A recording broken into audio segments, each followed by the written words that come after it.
ในถ่ายอาทิตย์ที่ผ่านมานี้คณะสีน้ำระดับศาสตร์รวมกับคณะสีน้ำขันแขวงได้จัดกองประชุมการสำรวจสิทธิกสิกรรมและเศรษฐกิจทั่วประเทศครั้งที่ 3 ปี 2019 อยู่ที่แผนกแผนการและการลงทุนแขวงจำปาสักโดยให้เกียรติเป็นประธานของทานสุพันธ์แก้วมีไซรัฐมนตรีกระทรวงแผนการและการลงทุน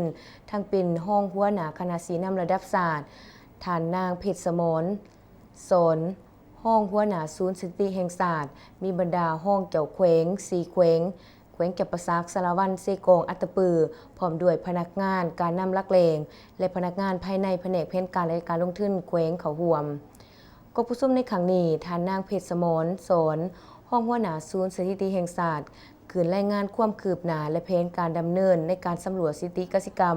และเศรษฐกิจทั่วประเทศครั้งที่ 3 โดยได้ลงเลิกแผนการดำเนินงานขึ้นกับบัญชี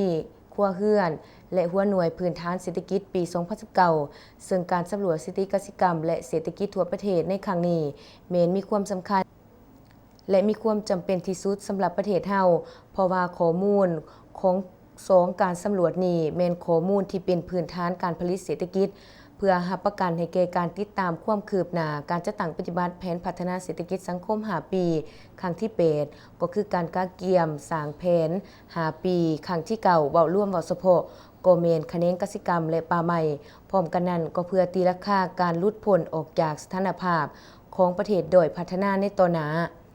สำหรับการสำรวจสิทธิกสิกรรมและเศรษฐกิจทั่วประเทศครั้งนี้เพื่อได้ข้อมูลที่มีคุณภาพและทิศทางในการจัดตั้งปฏิบัติอยู่บรรดาแขวง